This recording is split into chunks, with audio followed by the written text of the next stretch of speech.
อนนี้อยู่คิวรถเนาะเบิ้งสองคน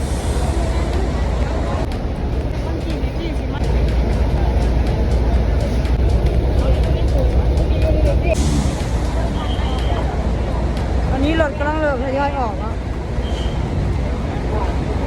นี่รถน้อง11 12นี่เกือบใส่ถุงอันนี้ถึงรถแล้ว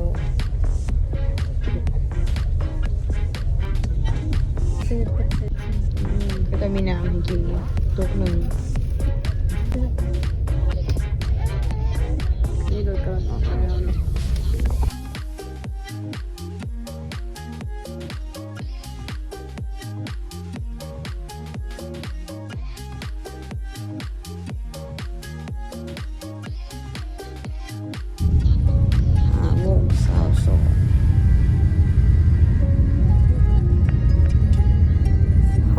สวรรณเขตอยู่เนาะทางกระหอดปากซองละหาหนัก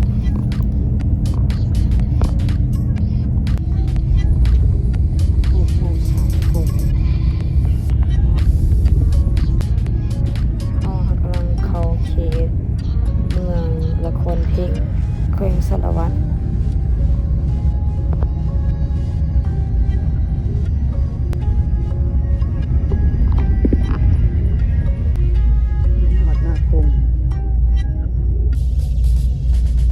อีก70 กิโลเนาะจากนาปงหอดปักเสก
ตอนนี้เขาเขตเมืองสนาสมบูรณ์เนาะแขวงจำปาสักแล้ว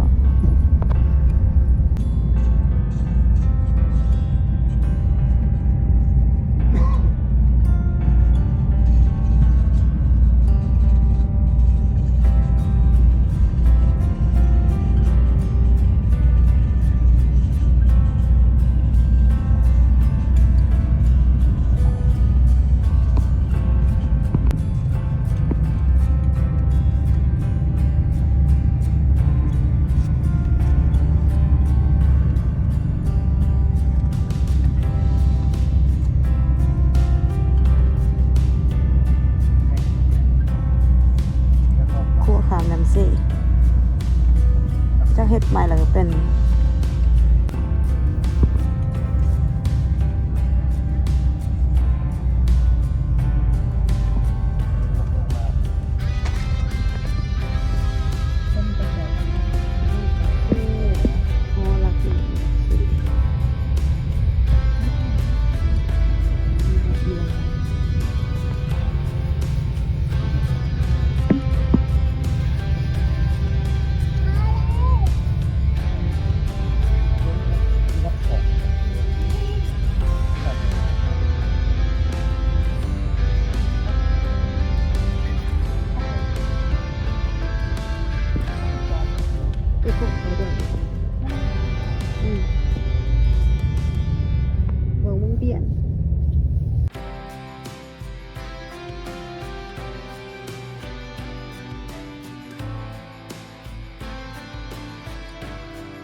พอแล้วเขาก็มาเอากระเป๋าเนาะ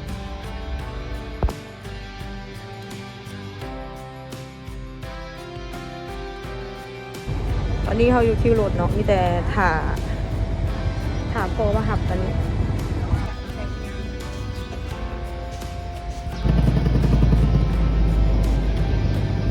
ถ300เป็นเอกลักษณ์อันหนึ่งของปากเสเนาะตึกนั้นแม่นบอนสุติรถเมื่อเวียงบ่หรือเมื่อสวรรณเขตนี่รถทำมาฮอดแล้ว